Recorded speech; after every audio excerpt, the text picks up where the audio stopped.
Facebook Live and a Facebook TV XYZ. The mamu nyina kwa about the monster say efidie no eda so da na ene ye nkomo na ye betwetwe no wa bra ye ne ye ketu nurse mo de sepon de ama mo de atoma koma pono so se woba wokwa akoye mu mra se bedwani obi asene message say my friend parliamentary candidate he's already the MP for Ketu North. Dixie me that so message out by parliamentary candidate at least for paper so Emma Adesia wo Ketu North constituency Edem Agbana mpuna aye ba be bono de ni GNPC nsensem yaba na se ya mo hunsa se ntokwa bi asi na napo amane lete na enre ya nso yete se Freddy Blair woda GNPC ano no board ano no ono so de yi krata beto abonten ne nsadwefo kasa se amanfo bi peso mugu no fi na sam no mo nte ase amanfo susu se keta asese de proye bi ani sikadie bi koso e wo sa ahwe ho ensem no say na musitie ne enti ayato yensa frɛ de magbana simply because Edem Agbana sha asese odi asem we achi no nyenne ene ya CSO sa sorry o mama o mo home no so answer no mo beye sa de we nyina na Edem Agbana edi sa asem achi nene nyame ncha de o ha yene no e ba be di nkomo Edem Agbana Eric akwa abamachi Kwame me da say na ma yen hia na yen chia yetiefo ene omo ene omo hwe omo hwe wo TVXYZ ewo ene omo hwe wo Facebook Live ye chia obia I think say nyame adom me wi ne ye no this is my first appearance ma ba Power FM ene TVXYZ. Now how they me home. Mama Minkah so massive. What answer crowd be cry. Mama Minkah so then na mo ya mo tuaba no. Na mo mani nyama no. If you no be a twen wo de. I say how they me home support. What the other bag be head there cause when I single one. More fire. Kwame into my what for move for now yeah the radio say every battle is meant to toughen you up. And the more difficult the battle, the sweeter the victory.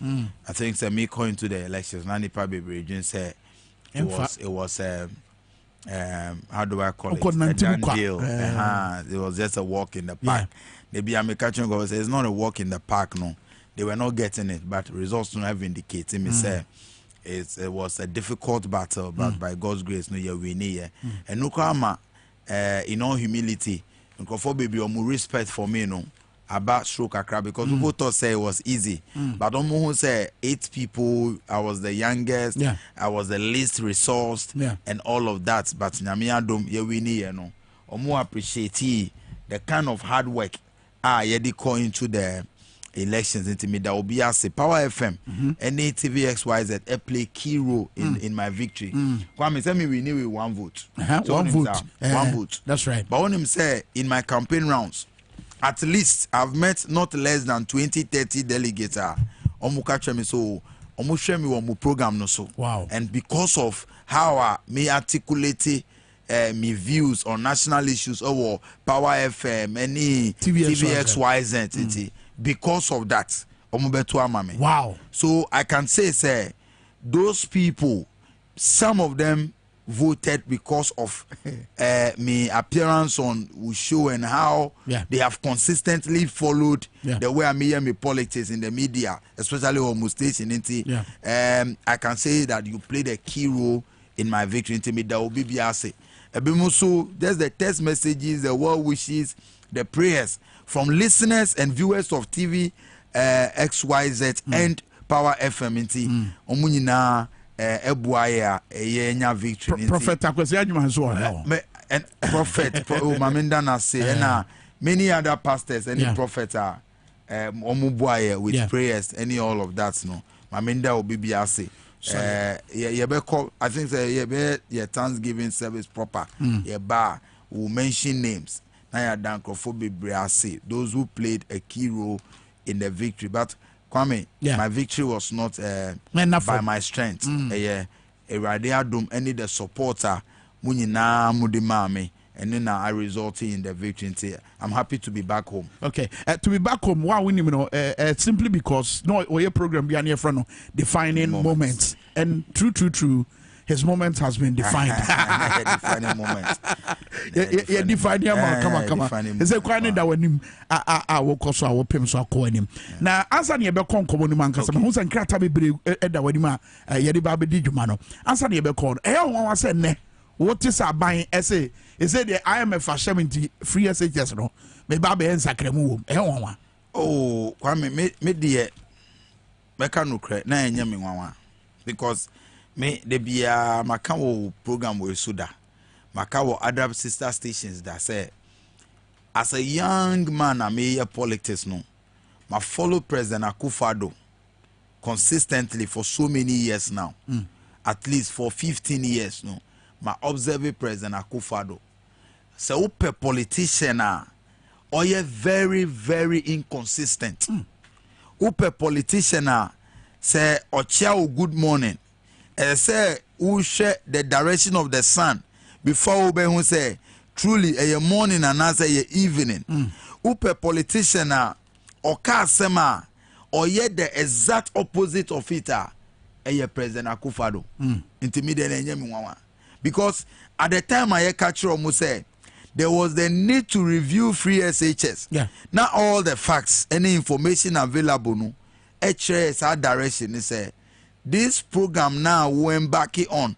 I will commit billions of Ghana cedis of taxpayers' money into our projects. No, one year targeting year. We've spoken about targeting before. Because I say even in 2017, 2018, now yeah Radio XYZ programs. We have gotten into details on these things before. Yeah. Now Yenim say this day will come. Into prediction in the ayeda. Into today finally it has come. But the only difference with the prediction here say, now you make your analysis any prediction almost see your opposition NDC. Yeah. Now you pay free SHS. You pay money ye. Afi say ye we are suffering as a country. That's right. And they say Dwaboase here. They say nipa na ha ukoji sika oni hono. Si usada ne event usashe nenum. Yeah. And say uslapina say obe bite. Of course, obe count. And nipa na they say o kanu krena. You have no option than to accept it. No, but the same things now, President Mahama. So many years ago said there was a need to review almost your panel. Today they are begging. Why you beggar? You are begging the IMF to give you money. The conditions now say before I made this kabema so how program now you sustainable. Targeting you poor, implementation you poor, execution plan you poor. Do a review of it. Who are you to say you won't review? Because who pays to survive? I said no more review now. Say you and I say President Akufo-Addo. And no baby see na. And I say President Akufo-Addo no ni. Is he a politician be a or no? Upe obi a opese or make political capital out of issues that are not supposed to be made political issues. I hear President Akufo-Addo. President Mahama can review no me. To me can program we should say. In terms of school issues, no, my co-school chair will be but kakra me call at least from Misaito JSS, bedru and now maybe University of Ghana, Nyamia Dome, and then me PhD. Me reviewer me share books mo from time I started school. Volta region, Ketu North, Bessie and no review be interest a cancer. But be a President Akufo-Addo Oxford and Oko Ivy League school no review no omo chere ne say review bi wo ho a cancel. Into President Mahama say me ba my review. Omo say oh enu just oba betwemu. But this also speaks to how the media has failed all of us. Because President Akufo-Addo can hear that time say President Mahama review no or person or cancel free SHS. The media should have taken him on. A few of you did. But many of the media houses who pretend to be neutral, who pretend to be the conscience of the nation, now almost so. President Mahama say review or say cancel. Now mu burn the tape no. Now mu say. Now mu yes say. And then And yes, they say wabra yempense asem but se kodjo ponkro finally yebeba GNPC in sem se kodjo ponkro maka say 2022 ye shase kra kan say your programs akese ni nyina no ye be subjected to reviewer na ene say IMF kan enye bibi fofra sa asem na pemo say encheche mu ema hu say na ban ne nam kwa so a wo ba be ye na the IMF kan enye bibi fofro ana hu no bibi fofro Kwame o yare na say o pretend it say we are very healthy, we are strong na un yare ya o call doctor ho a dru a o de be ma ono e be prescription no be different until say o be do a point of death mama explaining ebia o ulcer but o feel it too big say o be go catch a doctor and say o ulcer until o kwa say me o headache na we dey headache so be ma paracetamol ni headache related medicines but ufa no say enye juma at the point of death no you have no option than to admit say na your ulcer and na this is what is happening to the government at the time I pushing for review no ukaya even members of their own government including the finance minister that's right omo making remarks bia said they had agreed or they were in agreement with President Mahama and the NDC. But Esan said, ego, any politics of hypocrisy need double standard in almost say President Mahama's review no oba Obechemana is coming to cancel. Yeah. Afi ubaya at the point of death, you are now admitting say even you as a government no book as said 2022 you were supposed to review anyway. I disagree with the Honorable Kojo Ponkruma. I think, say, as government spokesperson, what he's trying to do is he wants to protect the image of albino. Now, in protecting the image of albino, he's trying to engage in all these tricks of using words, semantics. Oh, we can't hear that, Debbie. It is true, say. Obviously, what is the truth now is that the program has always been a failed program. By a car, most year the MP free SHS.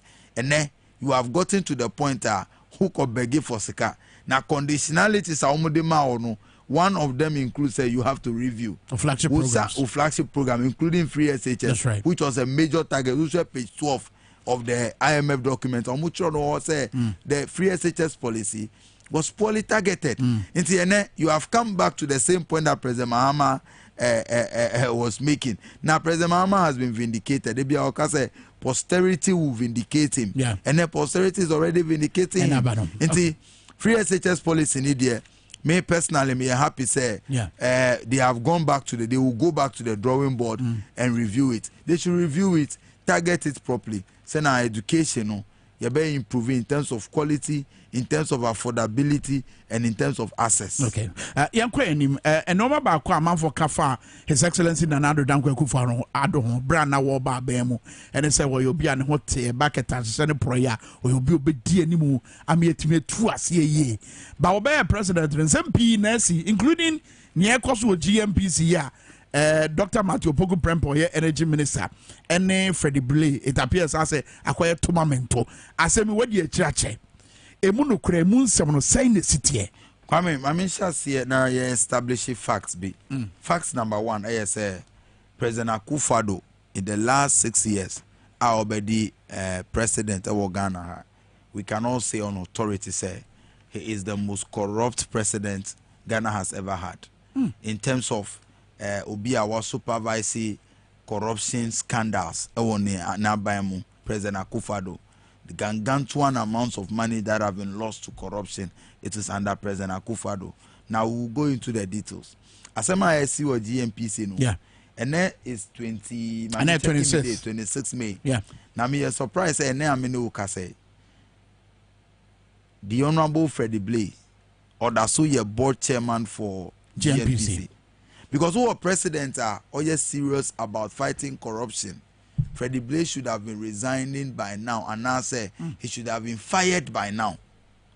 Mami into the issues, issues of energy, petroleum, and all of these things. A bit technical. Until you can, some of the viewers know, and your listeners, almost it so almost say energy, almost say now yeah a bit too technical. I will try my best.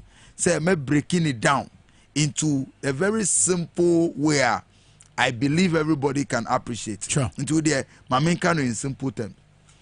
There were ministries. Ghana ha, Ministry of Education, Ministry of Gender, there were Ministry of Agriculture, Finance, any all of that. This is the beginning. Ministries ni no, there were agencies bia, omuye state agencies that work under the ministries. Exactly. Very good. It's Mami use other ministries. That mean for example. It's who Ministry of Education Ghana Education Service, one of the agencies under the Ministry of Education. Yeah. Who Ministry of Education Bibiti say National Accreditation Board. One of the agencies Juma under the Ministry of Education. Who Ministry of Environment. Bibiti say Environmental Protection Agency EPA. One of the agencies under Ministry of environment and all of that, natural resources, what have you. Uba Ministry of Energy in Sua, there were several agencies. Ebi Ghana Gas, Baku Ghana National Petroleum Corporation, and a GNPC.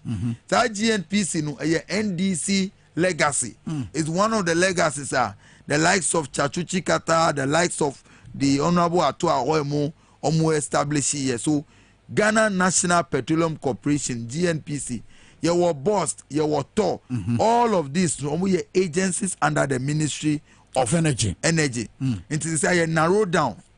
Now, Ministry of Energy, all these agencies, omu roles omu play in the energy sector.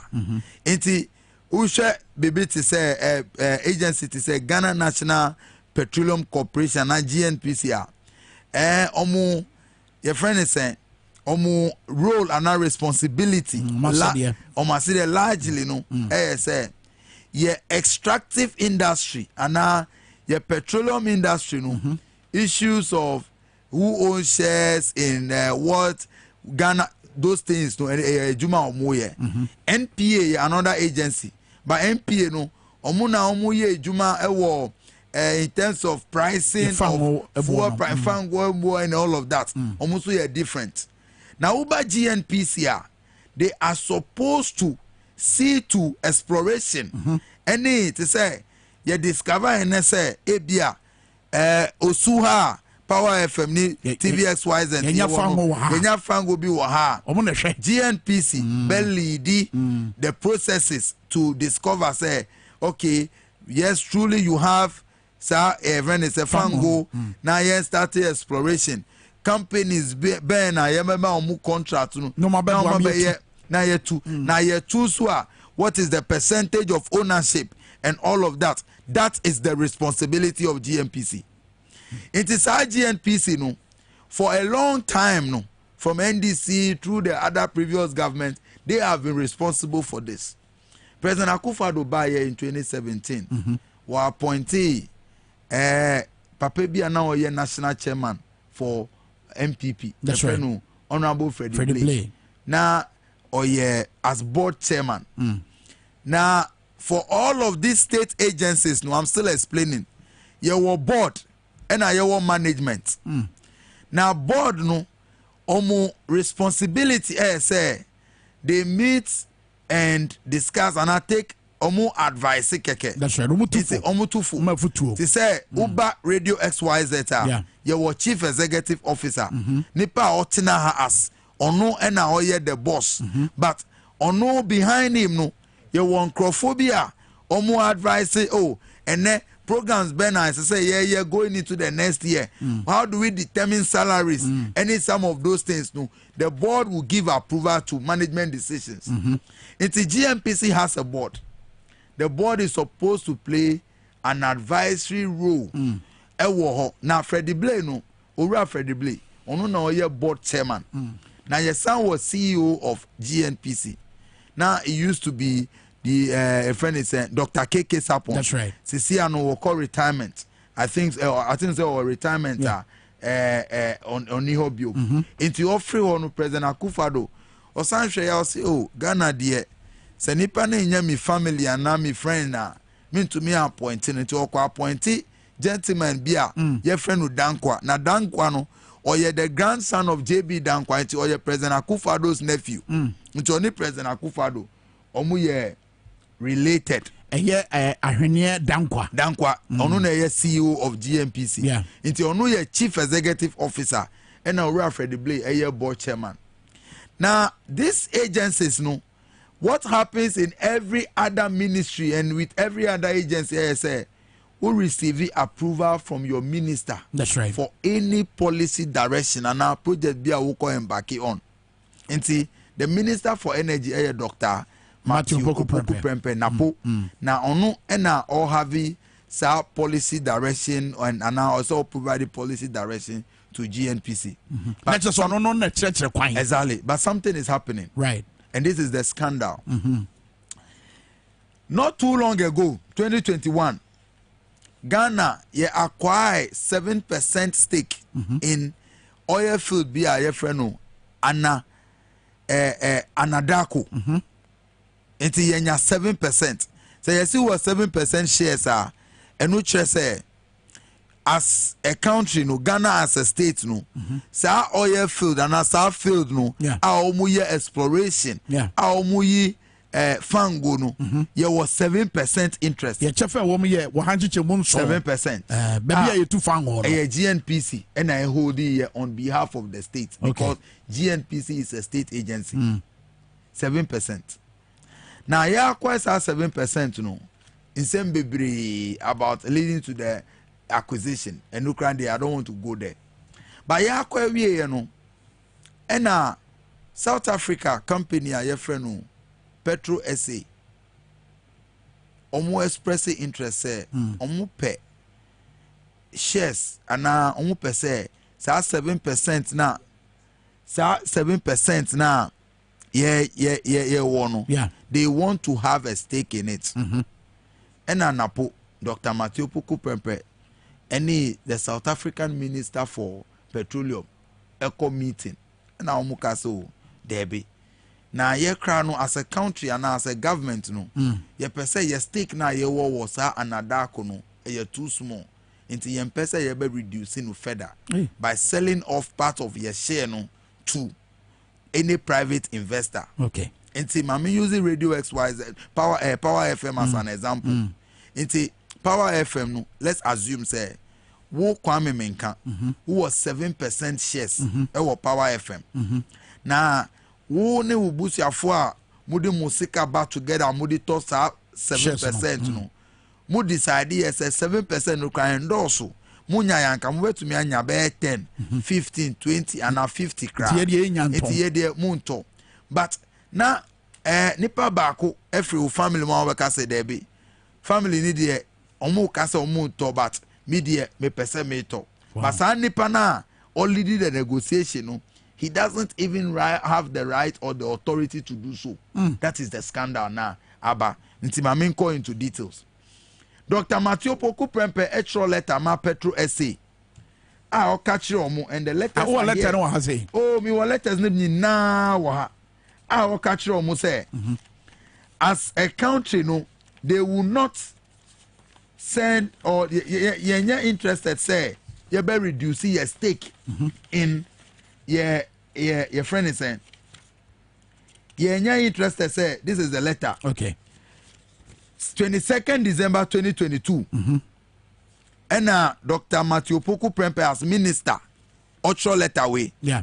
Emma, the Honorable Gwendi Mantashe MP, Minister for Mineral Resources and Energy, Republic of South Africa. And we any counterpart in South Africa. Very good.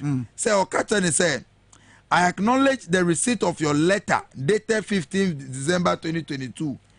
So, and now Kwame Minkah the most important part. Yeah. Or see, we consider our previous correspondence to be unambiguous to the extent that the interest that has already been acquired and paid for by the state for GNPC cannot be the subject of a preemption by any of the contractor parties in the DWT petroleum agreement. You can't DWT, you can't about deep water tunnel petroleum. I will explain it. We clarify that all presents are subject to government approval in the case of stake acquired. The all kind of letter we must say. South Africa for no express interest. So almost shares. But see, now 7%. 7%. Almost say it is 7% no between omumi and about 100%. Okay. So they want a share of that. And an actual letter say, government of Ghana say, yempese yebeto. Yentone ne. Okay. Na yentone china. As a government policy, no, we want to increase your stakes into yen reduce, no. And in the letter I'll show you 22nd December. Wa ban susu yemu no ye pese ye chefa no ekosro enti yento ana yento. So what Napo is trying to say in the letter here say omo South Africa for now omo expressing interest no. We acknowledge your interest, but at the end of the year yes see yento we will not sell it. Okay, yenton right. We will not sell it to you because we don't want to have even further engagement. That letter was written on the 22nd of December.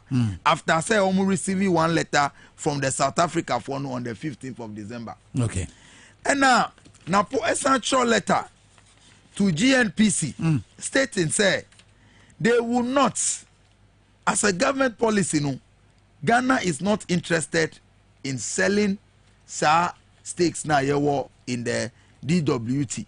And what the can church say as minister no on the church kwan. No now we government agency. You are under you can say exactly. What we bibi wa bra.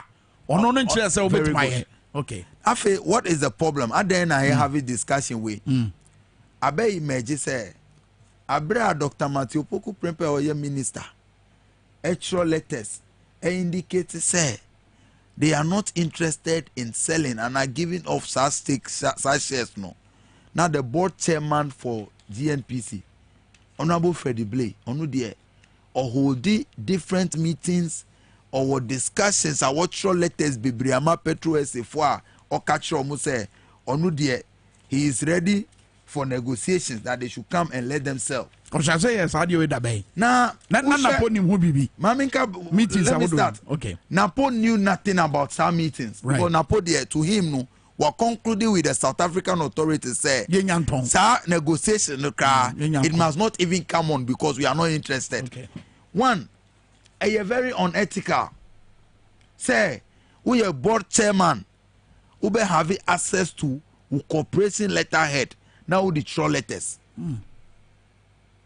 A illegal. Kwame said it's a board chairman for Power FM. But troll letters or your CEO.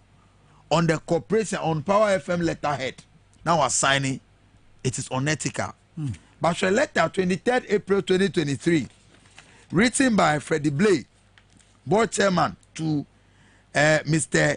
Nkuleleko Poya, the Petroleum Oil and Gas Corporation of South Africa for Omuhead. That is also counterpart. What's also the counterpart. Now, can I letter now? Go for. What shows is all about, or say, or no, they have agreed they should come, let them have the deal.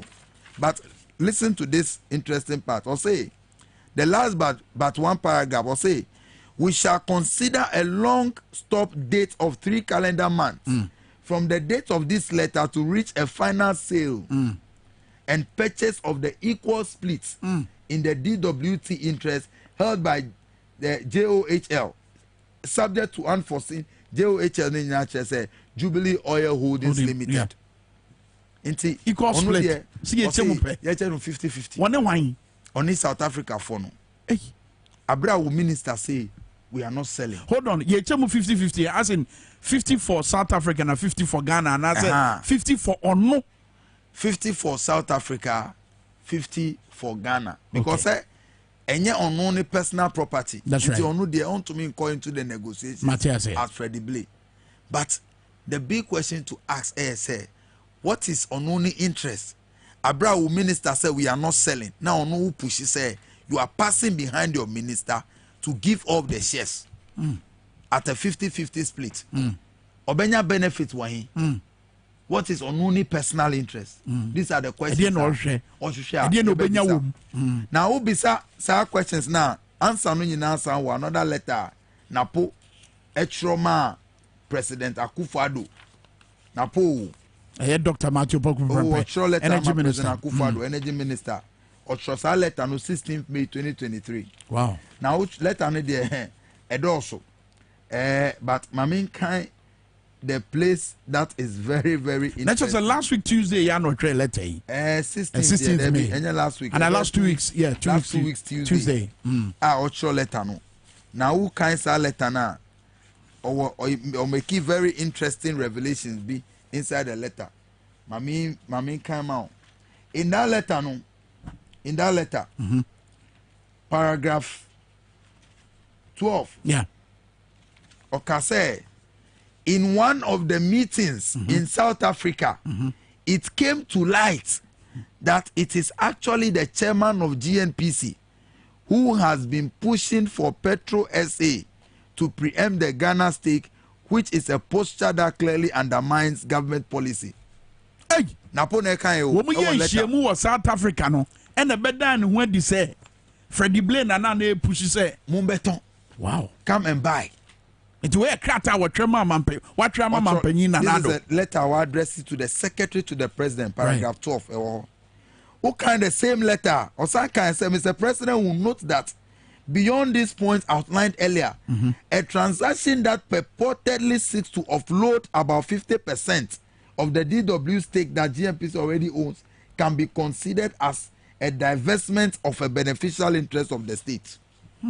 Napo Minister, our board chairman, no ye Juma won nase. Or no, and our short letter away to the president, our outlining what he describes as scandalous. So what is a CSOs? Any individuals are pushy way, you using the word scandal and not scandalous. It is not from us. And your letters are Napotroye, and our no describe it. Said the air cost one, scandalous. Scandalous. Now, Napo's actual letter to Freddie Blair, our board chairman, and also your 16th May. Who can say letter now? The concluding remarks before the signature and outside it is therefore scandalous that in spite of all these directives, you have led GNPC to offer part of the government acquired JOHL interest in the DWT to Petro SA. Napone kan say yamamu directives. Your name more conversations. Ya catch them say we are not an our interest no. Acquired by government of Ghana. It's not up for sale. Yeah. At then who as Freddie Blair board chairman unkwa wako lead the corporation to make an offer to Petro SA say you are selling and now you are ready to split shares no 50-50. These are letters written by Dr. Matthew Poku Prempe. So far, letters written by Freddie Blair to Petro SA. Freddie Blair as individual. So board chair.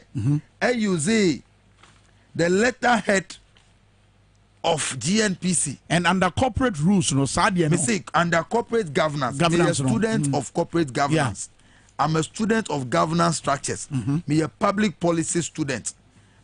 In a few months, in fact, even a name to make say, in all humility, I'm expert in public policy. That's right.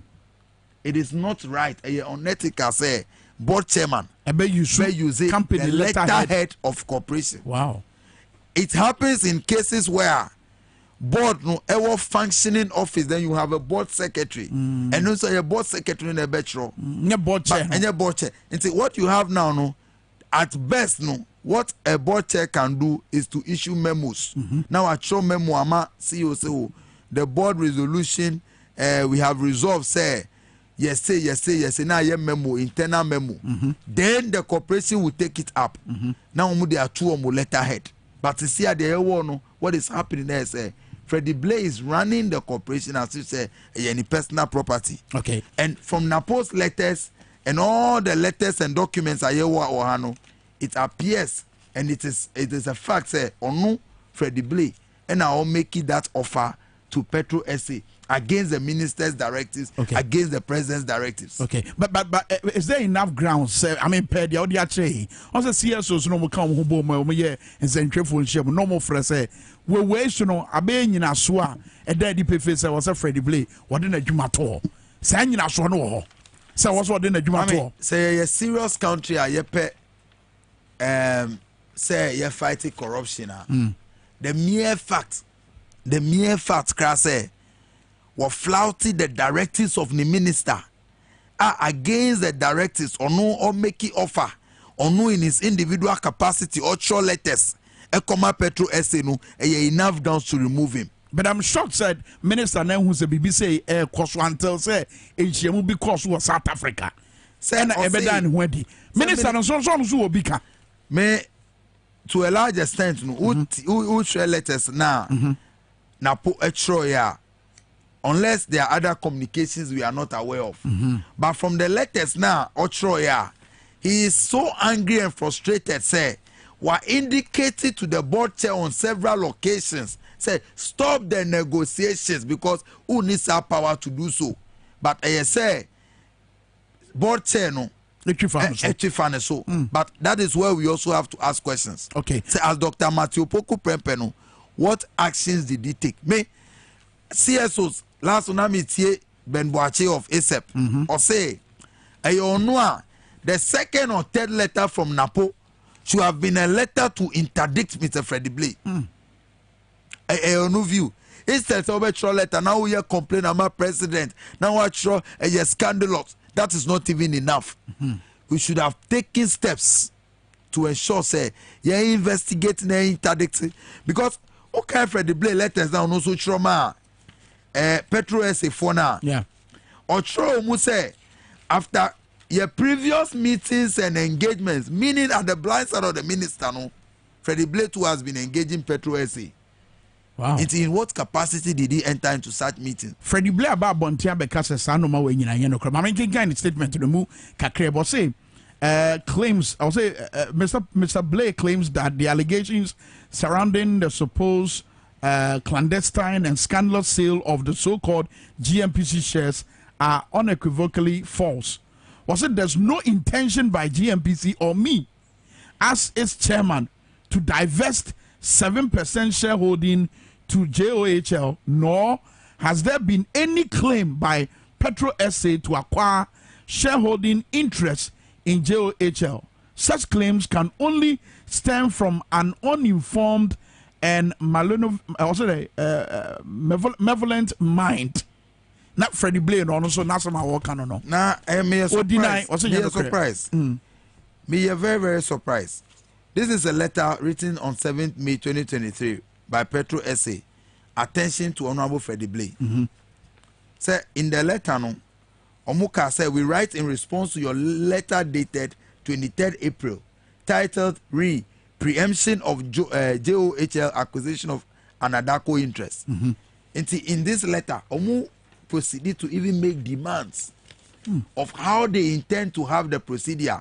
Almost say letter a year authentic. A year authentic from Petro SA. This is on their letterhead. So far, almost signature. Almost CEO no chairman of the board. Nkulu Leko Poya. Freddie Blay addressed a letter to him. Almost letter no or acknowledges say we receiving letter from Freddie Blay. Now to proceed no, almost making requests and demands. One of the SPA under the DW3, a status of the joint account. They are even asking for all cash calls. And if there have not been negotiations and now meetings, letters written by Mr. Freddie Blay to Petro SA, then I'll move a letter. If your cameras can zoom it, this is a letter from Petro SA, written and signed by Omu CEO, Omu board chair in South Africa, addressed to Mr. Freddie Blay.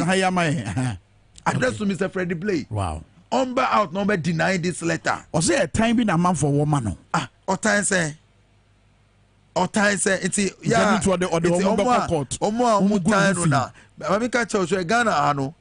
Many people are involved in corrupt deals. Now we use courts to intimidate people. But all these letters now, CSOs no produce here. Me work copies baby. All the letters written by Napo to the president. Napo came out to assess or no letters no. I don't know so describe it no as scandalous. You think say yeah we are just here now say you hate Freddie and Freddie Blaine signature ni. Okay. Letter we now try on 23rd. Okay. To Petro SA4. Okay. We are the signature no. But you some better zoom ni ara. Na amafo obetima ba Facebook live pa 979 krata ine kura eye Edem Agbana ba bia ne nsa no ewo no ne signature no no na etima page dia kire. The signature no. Good. So who's enya about hatred? It is a person kokota. He has to come and answer how he wrote all of these letters. See, these are letters. Correspondence are between Onuni Petro SA. Correspondence are say Petro SA for no respond there. Now one copy the minister because they know that is how things are supposed to be done. For the average Ghanaian, who sadie we see who say Zuzu ben nanke ba benya wo yeso. Sankadili say yes. Mame Kanu plain. Right. CSOs no omo position say ebia minister no in agreement with Freddie Blair. This deal would have just gone through without any noise, without Ghanaians even knowing. Yeah. The minister no in agreement with Freddie Blair.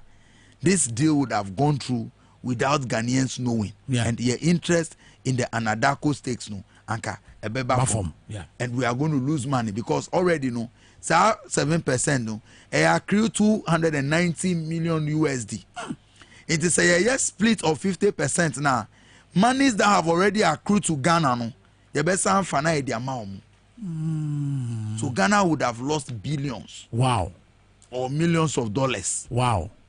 And see this deal. It's you who said Matthew Pogo Brempe Nigeria. And yes, Matthew Pogo Nigeria. Make to me say from day one, CSOs in the oil and gas industry, we have been very vigilant.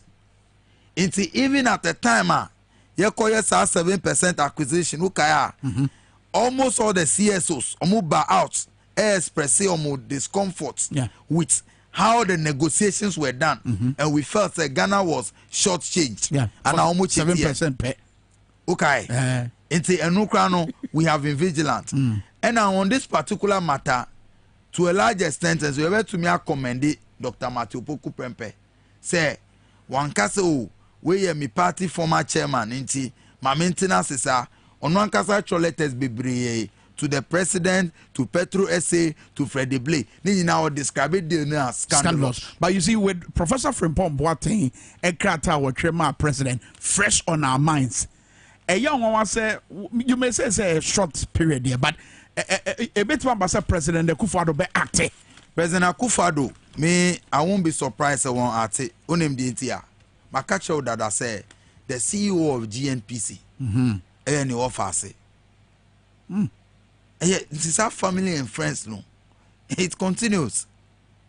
The CEO and the office, where a very big scandal, Sanka President Akufo-Addo, interested in fighting corruption, and Freddie Blaine should have been fired by now. Yeah, because Krata be that one. Krata Bebre, I describe it, not even a response. And Freddie Blaine order so Okitan are now carrying on as the way Boche. CEO Nusu Abra. These are very serious matters that by now investigations should have commenced. What is the special prosecutor doing? We say yes, something involving NDC Nibia. They would have been, alacrity, munya say. What are they doing about this? I think that President Akufo-Addo, if he has any iota of credibility, if he has any iota of dignity to protect for the people of Ghana, say, corruption, anti-corruption crusader, and so taking action on this particular thing. Okay. Now Saki Omo. Adam, what was me chat to but my making kind messages I would do a free ya heard for near tier for Nibi Emmanuel Mote was so what did the president himself do about Napo's letter to him? And Adam my bosses is here, we was say nada day. And I feel so Faustina Quota or only well go home make kakraka. So Mauli Jonathan I say, good morning everyone, please. I beg you, I'm a professional okay, boy, I saw 2 pound into a number one the Juma Yabua Malik say my mentor is firing this morning. Senior Boateng say Adam chechebu nyina cheche amanfo chirem and a senior button say hey this guy with too much church as ni mu pa e mu ada ho princess Fosuya so say it only 7% and a edia bedru hey and a wake Akins and so man nsa so awon so da wa say Adam agbana say wetima be church no mamo Adam wabra ye di twato beyond CSOs any hwa ye hwa ni mu say President Akufo-Addo betu anamon edi bio pan ye betima ye say ye pese ye bo oman Ghana ho ban na keta asese ne proye eye ade a ye tietia so tu free man mu a so we mu nyina ba bia ye de ani ache bibia nsi a why the betima sorry ama ne homene so serbe ya perepere yo beda ne wani me nya prophet of doom na bishop crash nti I can't take the position say me a prophet of doom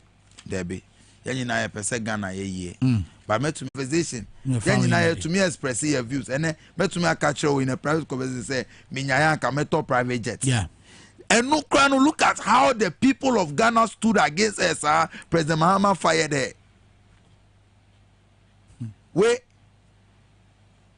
you see Brazil they claim say we are coconut could be $100 who shares our report anywhere that is not even a corruption scandal but because of that changes were made at the ministry painfully changes were made but this is one of the biggest if not the biggest scandals in the history of this country amongst all the scandals obiankasa yes sorry kakumewu yes say and they can about Pastor Jinasari assembly or can instead of focusing on these things it affected the soul of the nation.